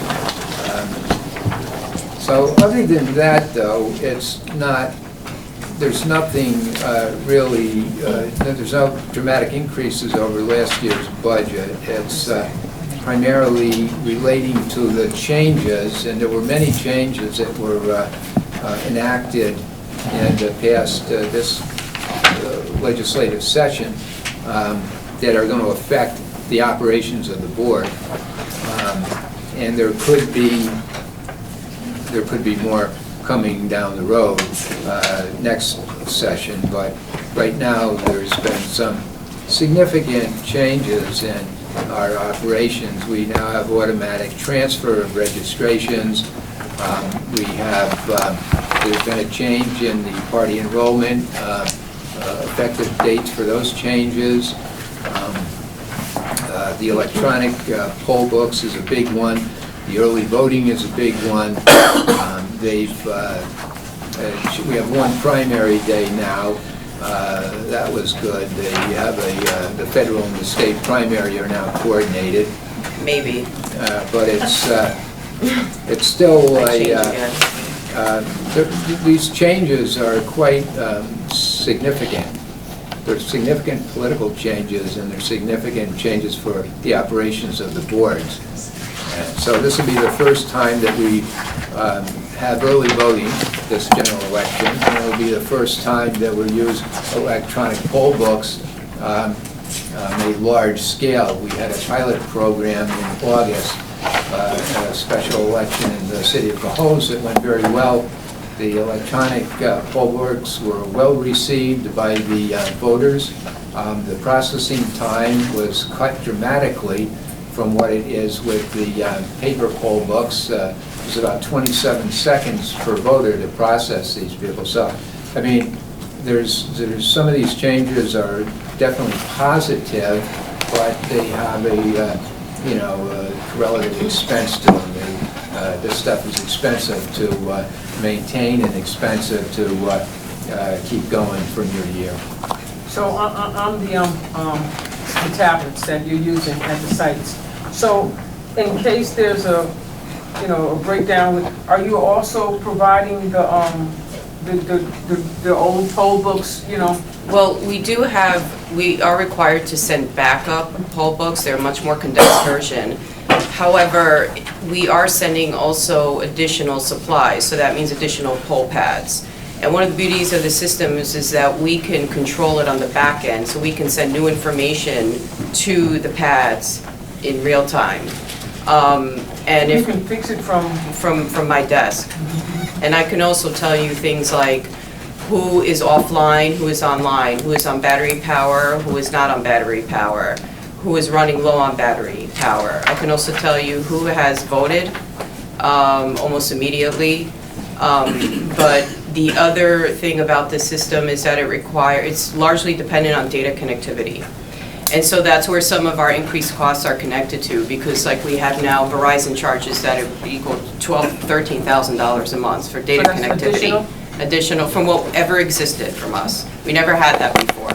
So what happens is essentially these electronic poll books communicate to a cloud. It's all based on Apple services.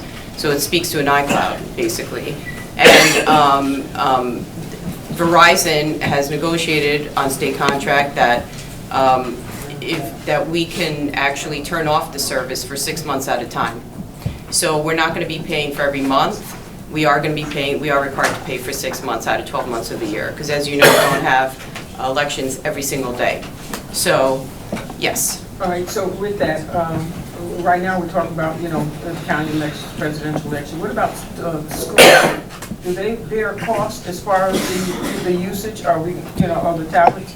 Right. We do the libraries and so forth? Yeah, but I don't suggest that they necessarily use it, because there is a huge learning curve that goes into this. In other words, you have to train inspectors properly on how to use these systems. It's a whole new concept. And there are still a lot of challenges that come with the system. So, if we're going to allow them to do, and iPads are in my opinion, very delicate instruments. They get scratched very easily. They have to be replaced more frequently than other systems do. But the system is what it is. It's based on an iPad signing an iPad screen. So if we start allowing other entities to start using this equipment, rather than just defaulting to the old system, which is the paper-based or poll book sign-in, then we potentially could have to replace the system at a much earlier time. Now, the State Board of Elections is of the opinion that we're not actually allowed to charge other entities for certain uses of these things because the source of the funding for the equipment itself, like for example, some of it is federally funded and some of it, for this year, we're going to actually be reimbursed for some of the costs for associated with early voting for the equipment. So there are 2 grants that were issued statewide that we can apply for reimbursement. So we are, obviously. But, you know, there could be some challenges in allowing other entities to use this equipment. So I don't know where Matt stands on it, but I'm not so, Well, I would agree with that for 2 reasons. And one is that we have to upload the voter files for every single election that uses iPads. There's a separate voter base. Secondly, the idea, the concept behind the electronic poll books was to ensure that you don't have voters showing up during the early voting period. And you're not concerned with that during a normal school board election or a fire district election. This is a very unusual wrinkle in the way we do elections, to have a 9-day period where anybody can go and vote. So you have to have some mechanism to ensure that those people are not, that nobody's voting twice. And the only way you can do that effectively is to use electronic poll books. So we know, because the poll books communicate with each other. And so they know who has voted right up to the minute some voter presents themselves at the desk. But that's not the case in, you know, a school district election. You just don't have that. Okay, can I, as far as early voting is concerned, this question just came up in my mind. Is that just for the general, or is it for? No, for every election. all elections. Every election. Every election. There'll be 9 days of voting prior to every election. And you don't see an additional cost? There Because next year we would absolutely have 4 different, Yeah. we'd have the presidential primary. That's true, that's true. You know. Yeah, that's right. This is an enormous increase in the amount of work that we do. It's an enormous increase by putting on 9 days of voting for every election. Okay, along with that, as far as, how many sites do you have open for the, excuse me? For early voting? Additional sites for early voting for just this upcoming election? So we actually, the minimum threshold that they required us to set is 50,000, per 50,000 voters. So Albany in Albany County is actually above where we needed to be. I think we only needed a 4 minimum, or actually 3 potentially, depending on how you interpret the law. But we actually have 6, so we went above and beyond what other counties are doing. We just took into consideration some of the geographic challenges that we have in our county, and population density we took into account. So any voter in the county can vote at our office for early voting, anywhere. Any voter can vote actually at our office. So we made our office a one-stop location for everyone. However, if they are not near the city of Albany at the time, or if they are in Colony or in the hill towns, they can actually go to a different assigned early voting center. But those centers will be exclusive to those municipalities that we assign to those centers. So anyone in the county can vote at our location, but if they want, depending on where they live, they can vote at a different location too. So have you utilized, the cost for getting this information out, have you built that into, you know, all of this? Yes. I didn't know this. So- I mean, how do the people know what you just said? Right, so as you are aware, and in the typical manner in which the state legislature functions, everything was very last minute. Okay, they are still to this day figuring out some of the logistics involved with what we can and cannot do, and still cannot provide answers. They're leaving it to counties just sort of figure it out and wing it. So one of the biggest challenges, obviously, as you know, is implementing early voting in a year when, you know, notification is very difficult to do.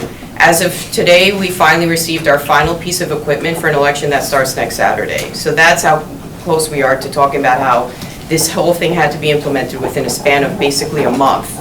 And it's unprecedented, right? So no one in the state has ever implemented this system before. So we had to provide a communication plan to the State Board of Elections as required by law. And as some of you have seen already, I've started communicating with some of the local press, whether it be local papers and doing TV interviews. We also have, our website is very good. If you ever go to our website, there's a voter lookup segment. You can punch in your address. It'll give you your election day site, your early day voting site, your early voting day site, hours of operation. It'll even give you also a sample ballot.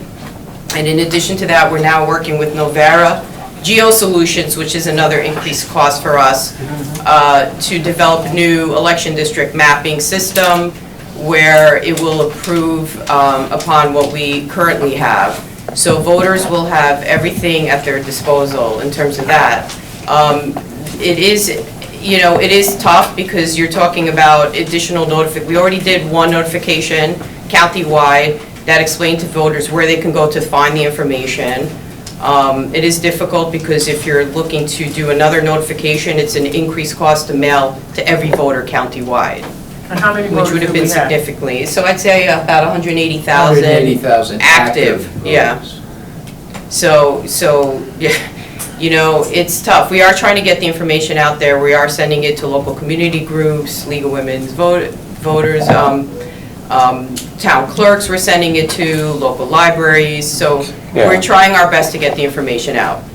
So do you believe that you, possibly next year, that you may be back to us asking us for additional funding once you realize that, because next year is going to be the real test? Yeah, we're going to have to do an additional notification for sure. But the other thing is that one of the nice things about the system is that there's a barcode scan system. So any voter who brings their ID card to the poll place, we just scan it and automatically brings up their record. They don't even have to look for it in the system. So we want to redevelop the notification card so that it has like maybe a perforated ID card with it that tells you your voting location, and then it has your barcode scan, and the poll inspector could just scan it and bring up your records. Well, I guess you're going to have to give me one because I know I don't have one of those cards. Yeah. So are there any other questions for Mr. O'Brien? Yes, warehouse equipment on line 22905. It's 20,000. What's that? Well, every year we have these unanticipated costs that come with upgrades because we have challenges regarding our voter registration systems. Cybersecurity is another one. Right now, because of data connectivity issues, we're finding that we need things like network extenders because not every site has ideal connectivity. Sometimes it's a Wi-Fi, sometimes it's cellular data. So there are a lot of costs that are associated with the implementation of our system. So we don't want to just startle you and come to you and say, oh, we need another 10,000 for network extenders. So we're anticipating that there's going to be costs associated with it. Right now, as we speak, our staff is actually testing every poll site for connectivity.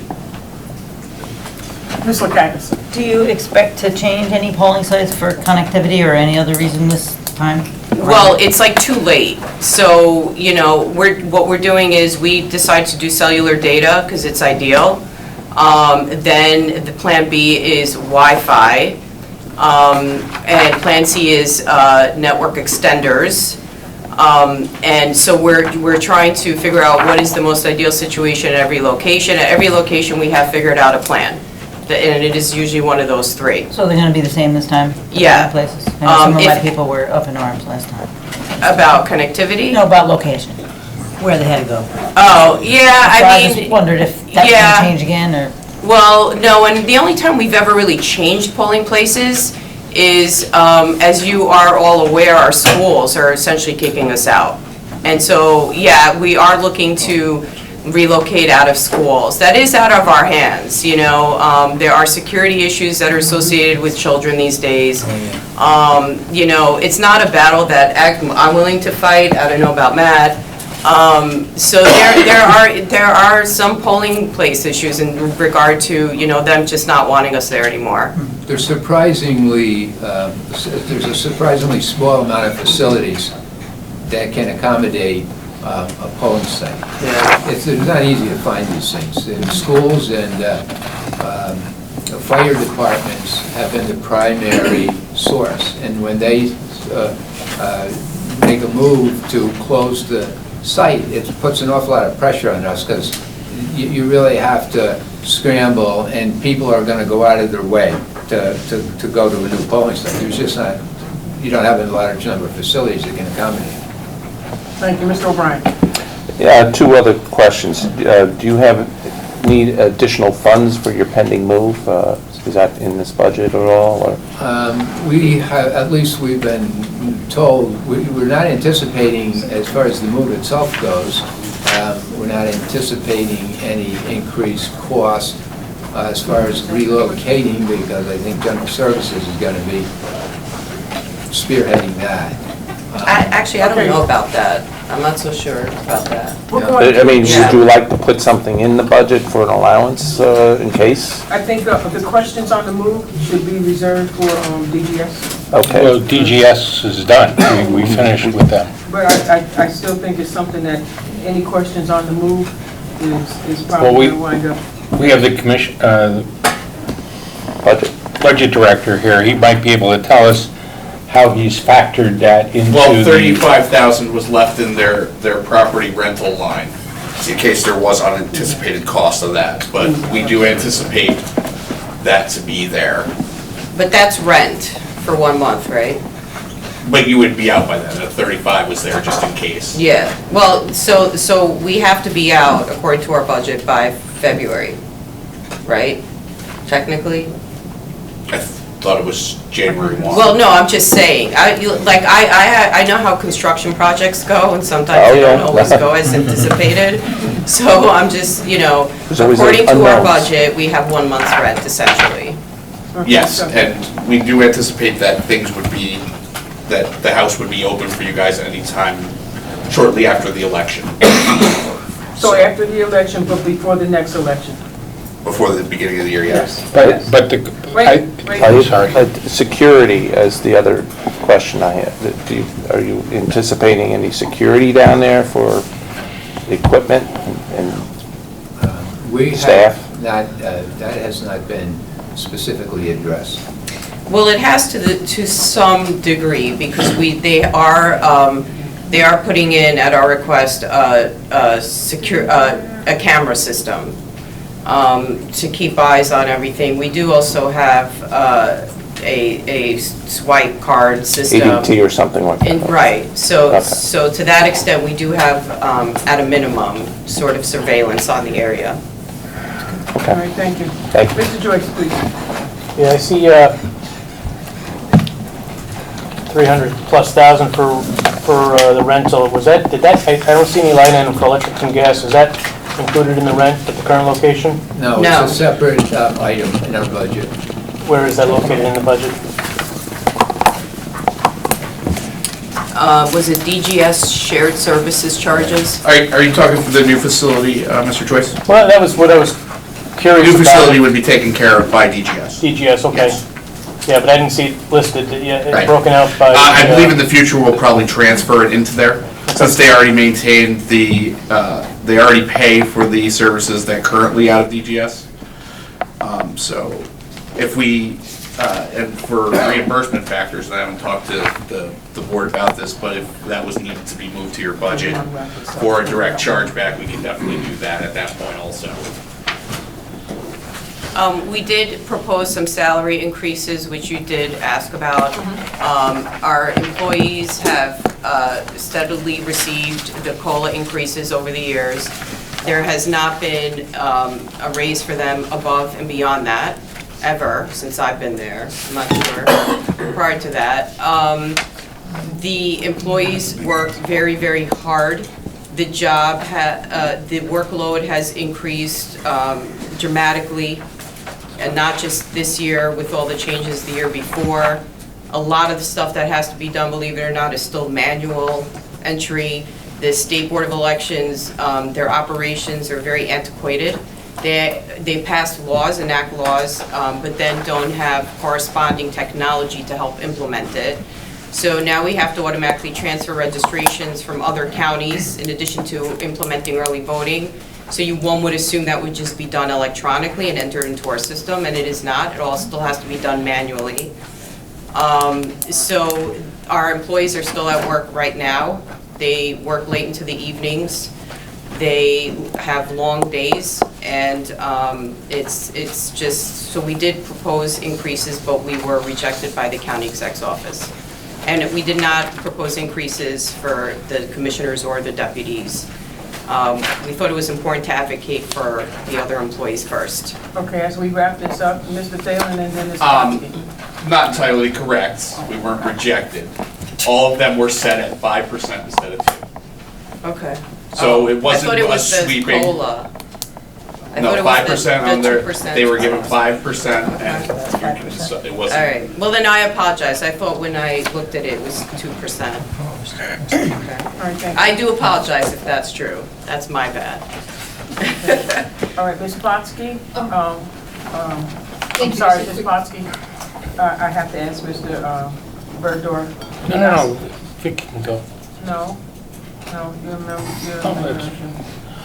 I just would like some clarification, because we talked about it a little bit. The costs of moving from Russell Road to DMV, are those costs coming out of the Board of Elections budget, or are they coming out of the DGS budget? I can't answer No, that. that's a question Get back to for... you. I haven't discussed, I don't have the DGS commissioner here, I don't know what has been discussed for the project. Okay, but we recognize that Yeah, there'll be some some number costs. has to go into one of those two budgets. Okay, so we'll get. We'll I- get the answer to that. Yeah. And Brandon is making a note of that, and we'll get the answer to that. Okay, Ms. Brodsky? Just quick, was there any reason you decided or did not put in for additional items? Because your staff does sound like they're working very hard. So additional items in terms of? Additional staff members to Okay. help with the workload. So we are at a point where we just have to get it done. And so to now bring in new people, and it's not to say that it probably shouldn't happen in the next few years, because most boards of elections across the state are now requesting additional personnel. But for us, logistically, it just didn't make sense at this time, because we have to get this done. And to bring in new employees at this point and start training them on a whole new system is probably something I would have preferred to do, after a full assessment of the cycle with all of the new equipment, because I'm not sure yet as to what we need in terms of whether it's a technical person or if it's a laborer. Or cybersecurity, but cybersecurity is generally handled a lot by our information services department, which is excellent. We have put a large burden this year on management and budget, who have to deal with us in our last minute requests. In addition to information services, so I just do want to let you know that they both do excellent jobs in terms of helping us. But, we're not sure yet what we need, because it's just growing by the day, so we'd rather come back and know.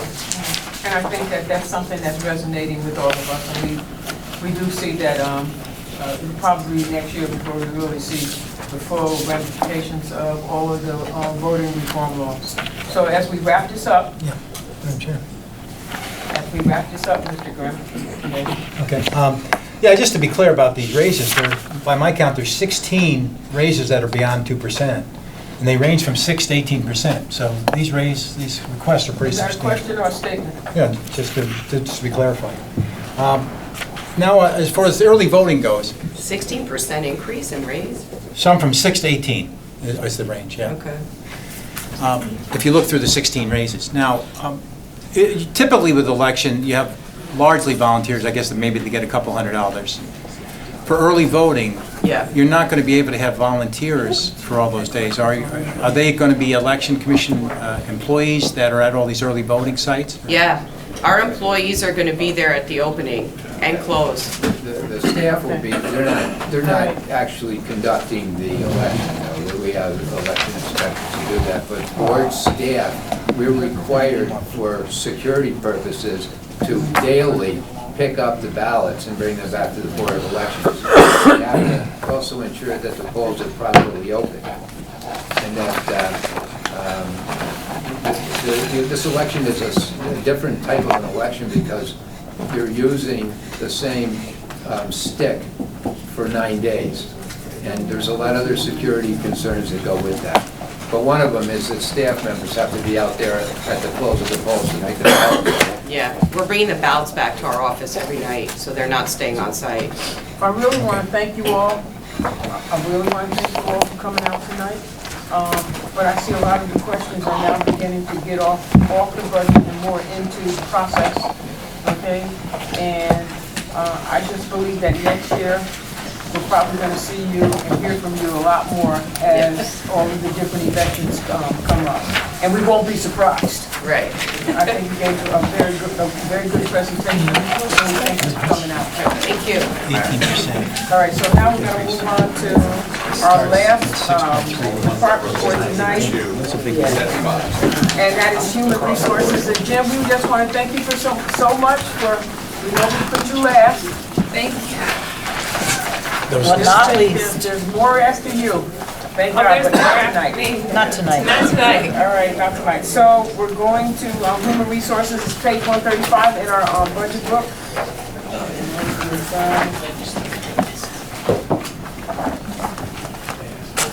Let me see.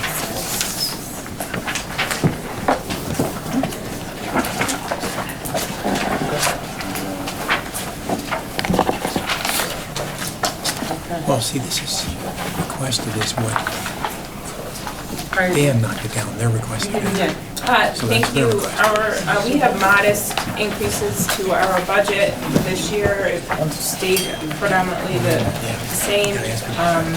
We did have a change increase to our computer fees for the sexual harassment prevention training that most of you probably received, which is electronic this year. So that's new for us. And other than that, I'd be happy to answer any questions you may have.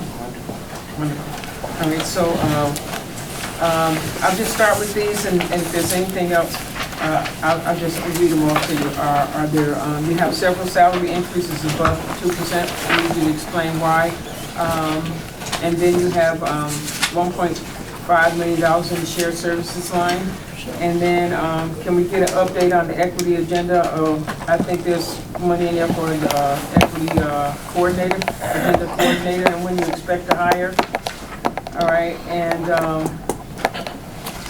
I'll just stop there.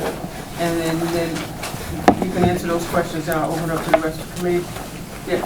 I'll do the shared service line first, and then the commissioner can take the rest. The shared service line is a chargeback to all the departments for the HR resources that they are providing.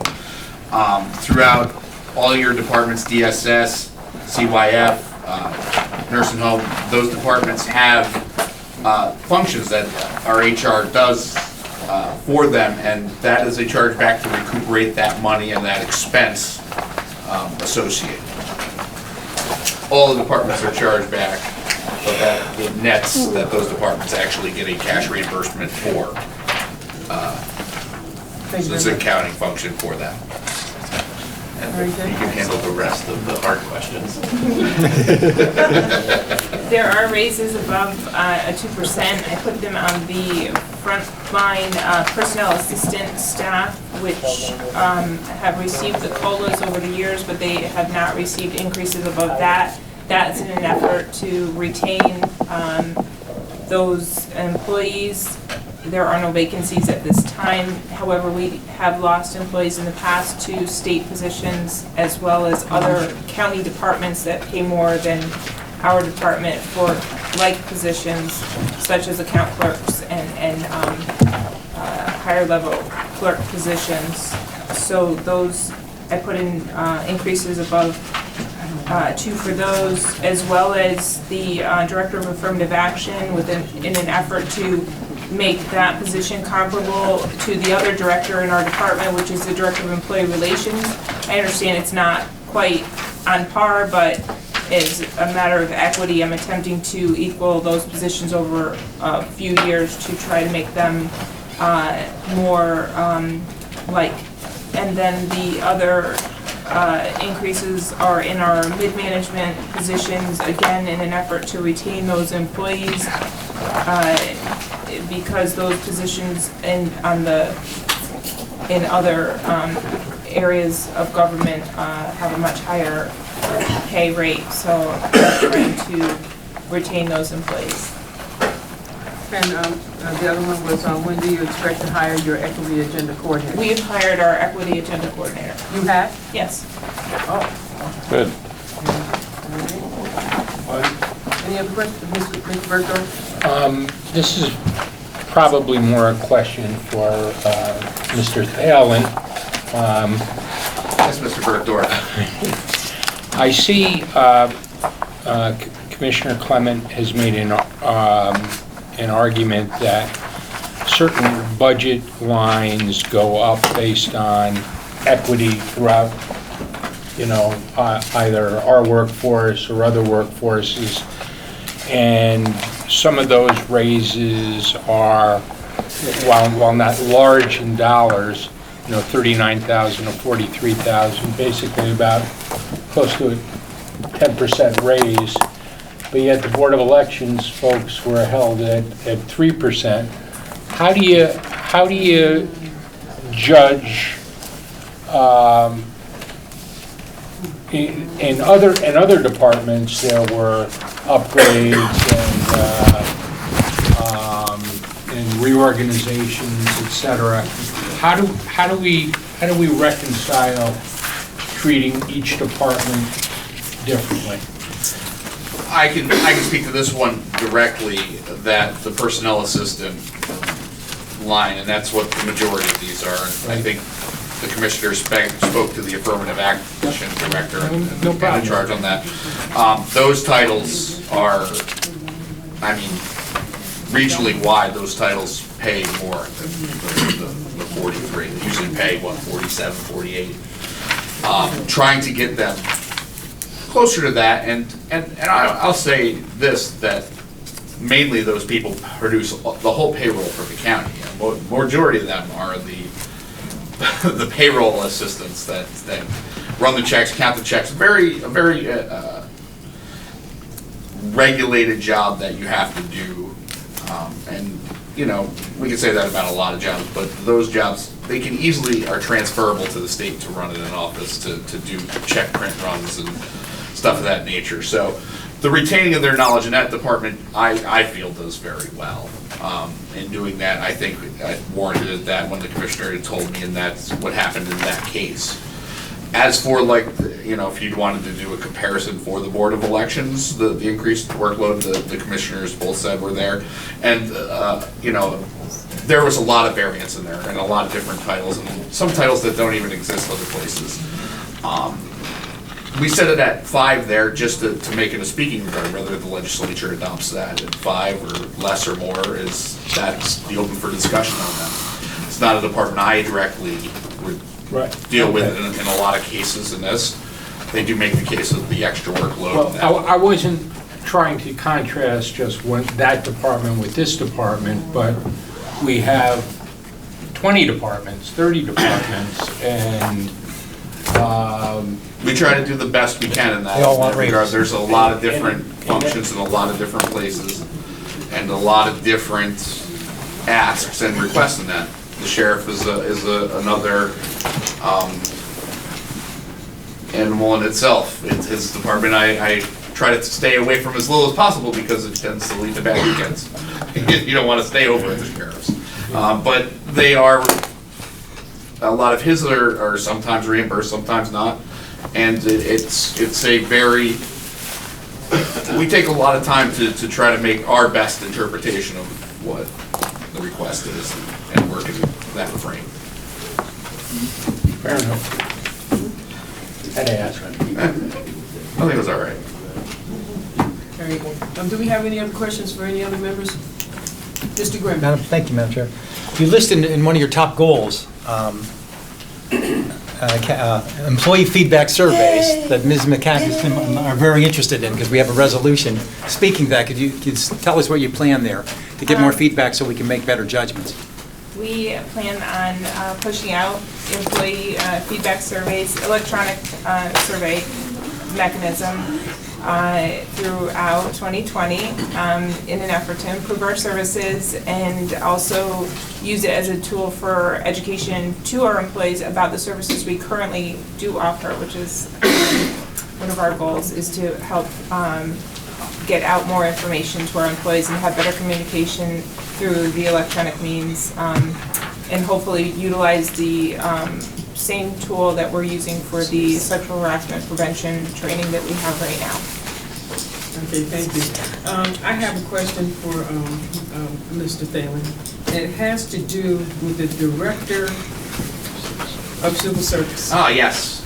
So civil service, I believe is on page 98. 98? Yes, ma'am. Page 98. And as you can see from this request, the salary of $30,000 is requested to increase to $76,500. That $30,000 currently a part-time job, and we all know that, at least in this county, the Civil Service Department provides a lot of work. It's a very, it's a full-time job. It's basically, this is transferring that line, which is a part-time $30,000 a year, 2-day-a-week person, into a full-time director, 5 days a week. So have you put this job out yet for, have you opened it up? We have not until we get some kind of approval on that.